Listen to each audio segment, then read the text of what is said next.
Hello everyone, and thank you for joining me here today. Today we are going to do a very special unboxing of my Halo 2 limited edition copy for the original Xbox. Halo 2's anniversary is coming up again this year on November the 9th, and I thought what better way to help celebrate besides the live stream that's planned is to go ahead and unbox the original copy. Not really an unboxing because it's already open, but go through the original copy and talk about my experience at the launch night. So here it is. Here is the Steelbook. This is what set a lot of collector's editions out. Uh, uh, you know, with the Steelbook, this was kind of the original game that started that craze off that is still going pretty strong today.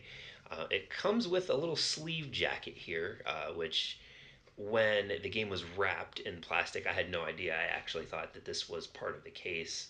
Um, but getting the plastic off and then opening it up, you see that this slides off. And let's go ahead and take a look inside. This is a little bit of a time capsule here, something very special.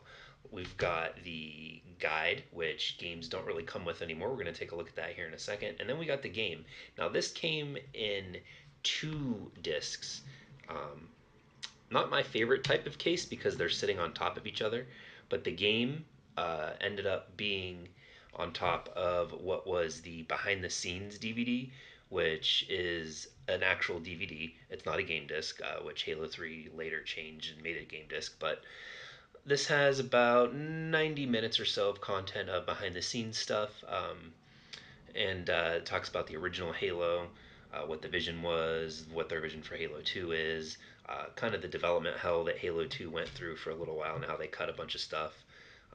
But also, here, this is actually a really, really thick manual, and I want to try and get this out without tearing anything because this has been kept in pretty good shape.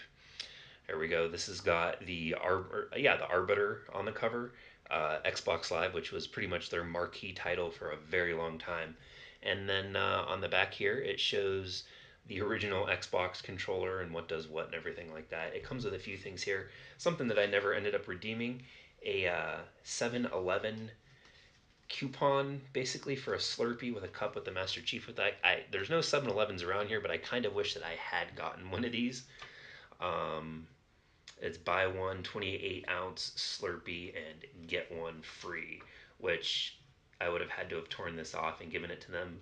And again, this is a pretty good piece of history here, so I'm glad that I kept it.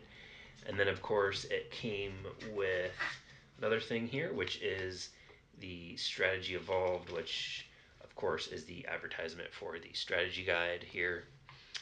And let's go ahead and browse through this real quick. Got the menus, little glossary tells you like what the story so far is, which is something that really doesn't exist now in many games at all.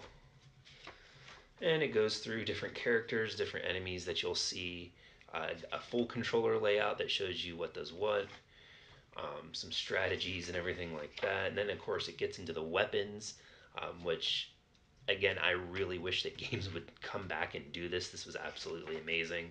Shows the Covenant weapons, and then it goes into the human weapons, different vehicles. But yeah, this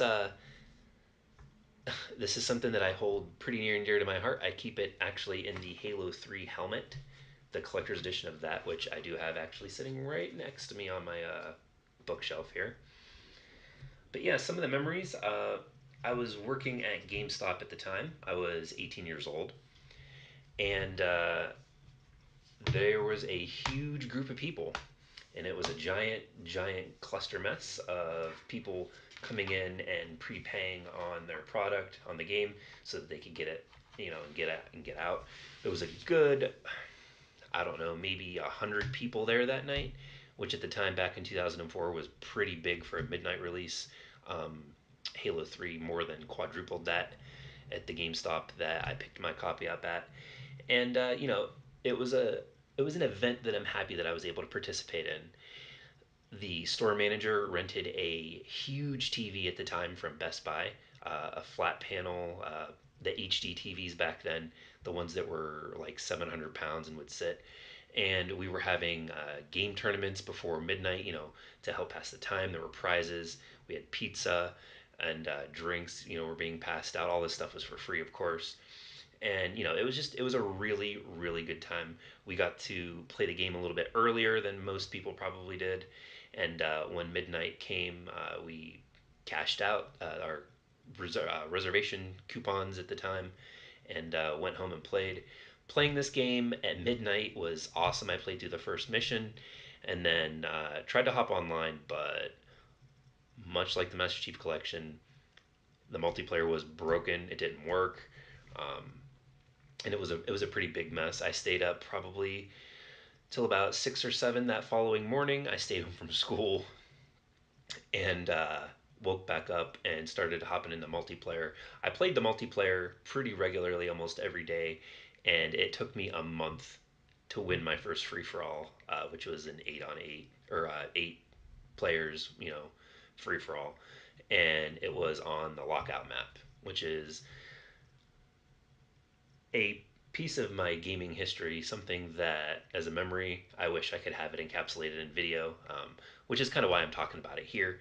But it was a game that I spent a lot of time with and had a lot of good memories with growing up.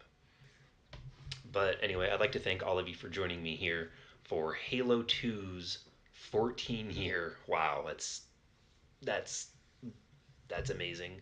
Halo's 14-year anniversary. I hope to see all of you again in the next video. If you like this video, go ahead and give it a thumbs up and subscribe. This is a format that I'm toying around with, so if you like it, please go ahead and let me know in the comment section down below. Until next time, guys, I'll see all of you in the next video.